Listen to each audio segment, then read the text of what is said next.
I'm here with my design team here, and we're going to talk a little bit about pruning. When is the right time to prune, or when is a good time to prune? A wise old man once told me when your pruners are sharp. You want to have a good sharp blade. You don't want to have, you won't be cutting your wire, chicken wire and stuff with it, because you could cause fungus and disease and spreading it around to your other plants. Here we have an autolucan laurel. It does bloom in the spring. However, I like to come in the wintertime and just shape it up a little bit. There's a misconception that pruning in the wintertime is not the time, or it is the time. I don't know. There's a lot of misconceptions about pruning. Let's just leave it at that, okay? But what I like to do with the autolucan laurel is to kind of reach down deep inside, okay, and find a crotch, if you will, or a split in the forks there, and jump in any time, James, and tell me when I'm babbling. So I'm going to reach down inside there. Man, you're just getting up anyway. Now, is that video blog material? That okay. is.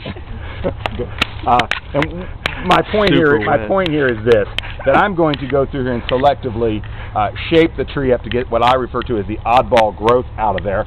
But more importantly, I want to bring up the openness and the air flow that we want to have with plants. When we shear with head shears, it's easy for everybody to do that, but it creates a very hot and stifled environment down there, which insects love. And one particular insect that loves the autolucan laurel that's come onto our area is scale, a white substance that crawls on the bark there, and it just kills the plant out. Okay, so now that I have these hand pruners, and I'm selectively reaching in, I'm kind of keeping it opened up, I'll make the point that I can shear with these, believe it or not.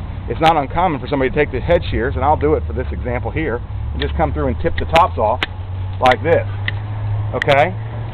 No different than using head shears for that. What happens there is when you shear, just like this, what happens is, again, it'll create an area there, and of plants, or I'm sorry, insects and disease to create a good house, a good home for that. So let's just leave it at that, because we have a lot of other distractions going on, and it's killing me.